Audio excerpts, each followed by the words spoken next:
Welcome to Sam Outside. I'm Sam and I'm outside because I get to. That's right, not because I have to. I was reminded twice today of that use of intentional language by both of my children, and it reminded me of how intentional that choice is and how it's finding its way into other aspects of my life. So, first instance, my daughter says, "Dad, I get to go to work today." Wasn't scheduled that way, but someone at school asked. Yeah, that's great. That's a great way to look at it. Dad, that means you get to drop me off. Yes, I do. I get to. Yeah. And it was just in that moment it clicked. I'm like, wow, so many other ways I could have put that. But that's the language I find myself using, and that's the language that I'm finding them using. And it's just a slight switch in perspective, and it goes a long way. So there are things that we find ourselves being invited to do. All right. You're invited to follow the speed limit. And if you don't, well, there are consequences. But let's be honest, most of us find ourselves following the flow of traffic, which is usually that, 10% over, maybe 20. But there's some consequences if we don't do that. So my second instance was, Dad, I got to dissect an eyeball today. Well, that's great. I didn't know that was a thing you'd be doing on the, second or third day of school. No, I didn't have to do it.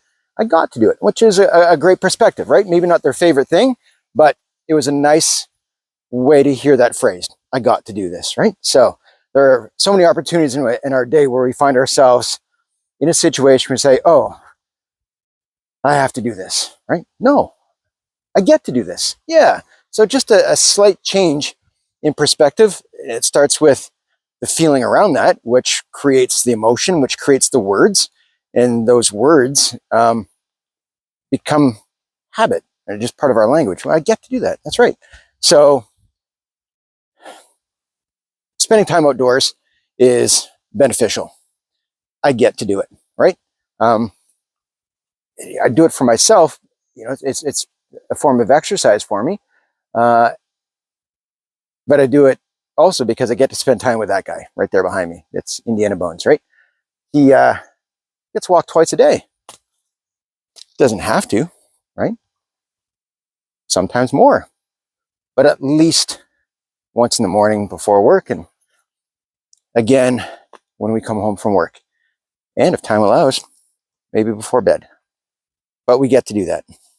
We get to be a pet owner. We get to connect and share our love and our resources and our time with another living thing. We get to do that. We don't have to, right? There are a lot of animal owners, animal lovers that don't have to, right? They get to. So just a different way of looking at it changes so much. And I was very pleased to recognize, not take for granted, that language and that perspective is having an effect not only in my own choices and perspectives, the way I like to look at things, which takes effort, right? So I have to find moments to persist in that choice of wording, but the consistency makes it a habit.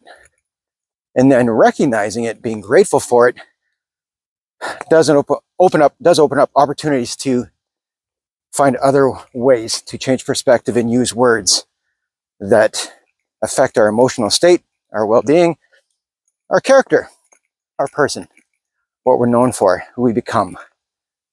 So just a small shift in intentional language, intentional words. I learned a long time ago not to use words like everybody and must, because not everyone must, not everyone can, not everyone should. So I like to use the phrases as many people as possible, as often as possible, for as long as possible, right?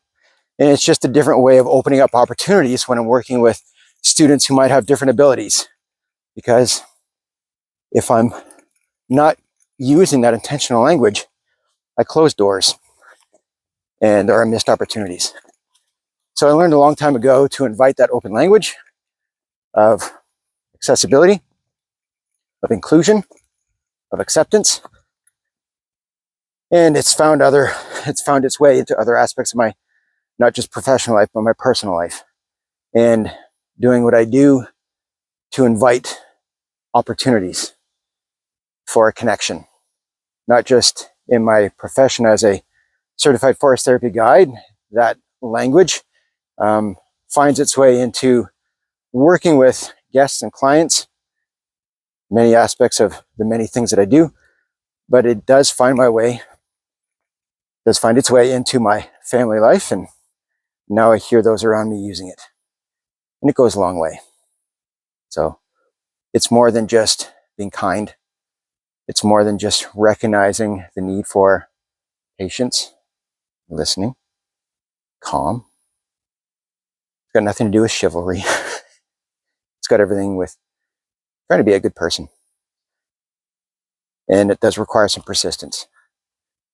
And that persistence will invite some opportunities for consistency. And that consistency builds habit and character. And that just opens the door to other aspects of positive growth, positive change. And it starts with our emotional state, follows through with our words and our actions, and hopefully becomes contagious. So that's why I'm doing what I'm doing. And I appreciate and thank you for listening, spending time with me as I share, try to connect. More to come. I'll talk to you again soon. Small words, great impact. All right. Thanks again. Talk to you soon. Bye-bye.